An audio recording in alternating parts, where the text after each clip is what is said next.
대책 없이 외교까지 북한껏 커닝했던 문재인 정권 인사들과 더불어민주당이 한일 관계 개선을 위해 쓰고 있는 윤석열 정부를 향해 외교 참사를 운운할 자격이 있는지 저희 당이 민주당에게 대묻고 싶습니다.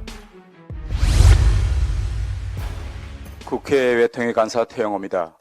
외교까지 북한껏 커닝했던 더불어민주당은 윤석열 정부의 외교 참사 운운할 자격이 있는가라는 주제로 한 말씀 드리겠습니다.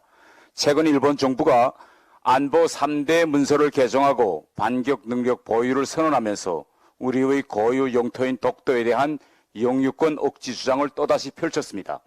이에 국민의힘은 독도에 대한 그 어떤 부당한 행위에도 단호히 맞설 것이라고 밝혔습니다. 외교부 또한 주한 일본 공사를 불러 일본의 독도 영유권 주장에 강력히 항의하고 삭제를 촉구했습니다.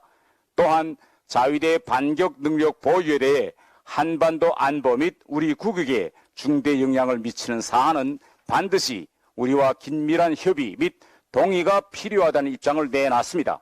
하지만 더불어민주당은 독도 침탈의 이야기에도 일본의 편을 드는 윤석열 정부는 도대체 어느 나라 정부인가 라고 하면서 비난을 이어가고 있습니다.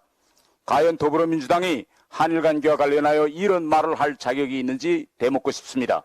문재인 정부 임기 기간 죽창가를 부르면서 출구 전략과 대응 없이 한일 관계를 파괴한 수많은 사건들이 있었지만 오늘 이 대목에서 그중 한 사건인 지소미아 파기와 복원 과정에 대해서 다시 한번 들여다보면 얼마나 한심한 외교를 했는지 아마 웃음조차 나오지 않을 것입니다. 지금 이 자리에 법을 전공하신 우리 당 의원님들도 많이 계시니 한번 잘 들어보십시오. 2019년 8월 문재인 정부는 일본의 수출 규제 조치에 대해 강경 대응 조치를 취한다며 한일 지소미아 협정 파기를 선언하고 협정 종료를 일본에 통보했습니다.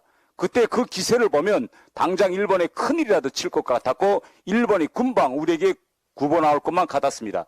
그러다가 미국이 문재인 정부를 향해서 뭐 하자는 거냐 하고 꽝 한마디 하니까 석 달도 안 돼서 3개월 만인 11월에 지소미아 종료 통보의 효력을 정지한다는 걸 일본에 다시 통보하는 정말 웃지 못할 희비극을 만들었습니다.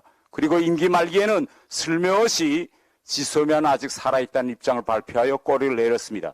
그런데 협정 종료 선언, 종료 통보, 그러다가 다시 종료 통보 효력 정지 통보, 이렇게 용어조차 매우 복잡한 이 방식은 북한이 NPT를 탈퇴할 때 써보았던 방식이어서 그때 당시 문재인 정부를 향해서 일각에서는 하다 외교까지 북한 걸 커닝하느냐라는 비난이 있었습니다.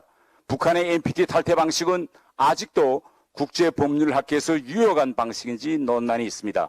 그래서 지금 지소미아가 정상화되었는가 물어보면 누구도 답변을 못합니다. 어떤 전문가들은 기능적으로 작동하고 있다. 또 누구는 이미 정상화된 것으로 봐야 한다. 개개명창입니다. 지금 윤석열 정부는 민주당 정권이 이렇게 최악의 상태로 만들어 놓은 한일 관계를 개선하기 위해 최선을 다하고 있습니다. 대책 없이 외교까지 북한껏 커닝했던 문재인 정권 인사들과 더불어민주당이 한일 관계 개선을 위해 쓰고 있는 윤석열 정부를 향해 외교 참사를 운운할 자격이 있는지 저희 당이 민주당에게 대묻고 싶습니다.